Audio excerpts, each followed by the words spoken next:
What's going on, guys? Welcome back to another video. Today we are going to be, I am going to be showing you guys my comic book collection as of December 11th, 2021.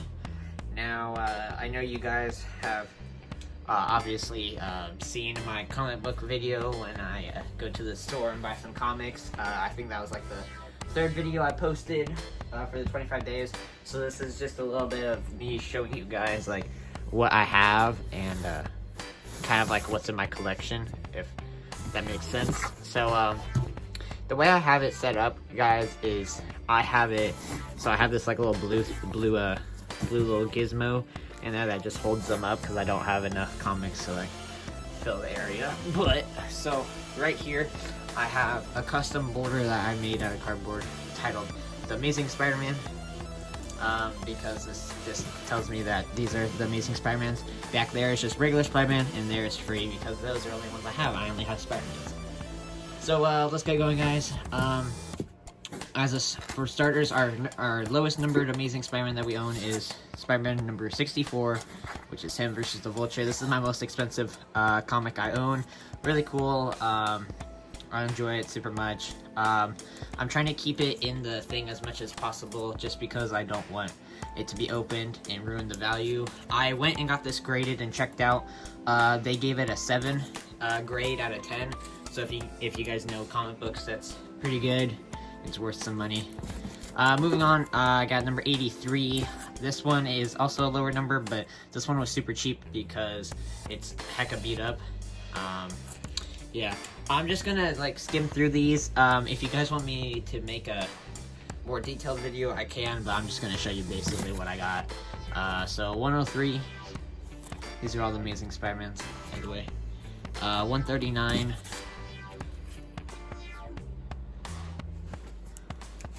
$159, also kind of beat up. You could definitely tell which ones are beat up and which ones are a little bit better. 163, you can see this one has pen markings around Spider-Man. All these little dinks and stuff take money and value away from it, but they're still cool in a way. 168, 171, this one's actually in pretty decent shape, it's not that bad. Nova and Spider-Man little team up. 179, Green Goblin versus Spider-Man. Pretty decent. 180, Green Goblin versus Spider-Man again, right after. You guys can tell when I'm showing you guys through these is I actually have a couple that are in a row just because I'm trying to collect a couple in a row, that way I can get like a set going. That way you're not, when I do read them, because I make sure I read all my comics, otherwise like what's the point? I don't want to like jump all the way around too badly. I guess I want to be able to like read the dialogue and stuff. This is number 200, so this starts the 200 section. I got this. It's a double-sized book, so it's actually thicker. I got that as a little milestone book. I got this book from the Yo Network, 203. He gave it to me. Shout out to the Yo Network. Thank you. Appreciate it, man. 208. Has a couple dinks here and there. 216. This one has a Madam Web in it, so that's pretty cool. If you guys know who that is. 224. Now the 200s to like the 240s are considered the worst comic book like for Spider-Man, just because they're, if you look at just like the covers of them, they're just so boring. There's like no really good characters introduced or any like shown. So these books are just super boring for everybody who reads them. So all these books I got for $5 basically, so they're all hecka cheap because nobody wants the early ones. Not until you hit the 250s and the black suit comes out, that's when it starts to get a little bit more interesting. So here's where the black suit starts. The lowest I have is 253, which is, this is the comic right after the black suit was introduced. So 252 was the first black suit, the Amazing Spider-Man comic. The black suit was came out during the Secret Wars comic book. That's when it was actually introduced. But 252 is the first Amazing Spider-Man black suit one. This is by far the worst comic book cover ever. It's a special edition one, And the Yo Network forced me to get it because he's like, because everybody has to have that really awful one, and that's the one it.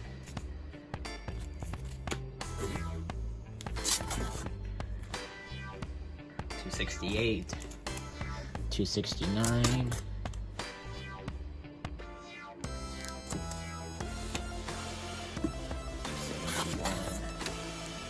You're kind of getting a little bit behind me. A little bit farther back. 272. So, yeah, I moved the camera, sorry about that, guys. So it's in this section of the comic books that I'm trying to like get a couple in a row, so you guys can see that these numbers starting in the back are, one, the comics are cheaper to buy, so I buy more of them, but they're just easier to get. Well, I meant like in a row, because they just have more of them. This is actually one of my favorite covers ever. I think this is actually just a sick cover. And then all of these ones right here, guys, are, this is Spider-Man in the Gang War. I have part 1, part 2, part 3, part 4, and part 5 of all of the Gang War. So I have the entire set of the Spider-Man Gang War, which is cool because if you have one, it's fine, but if you have the entire set, it can go for a pretty penny online. And this is getting closer to the 300s. I'm trying to get the 290s complete. So we have 291, 292,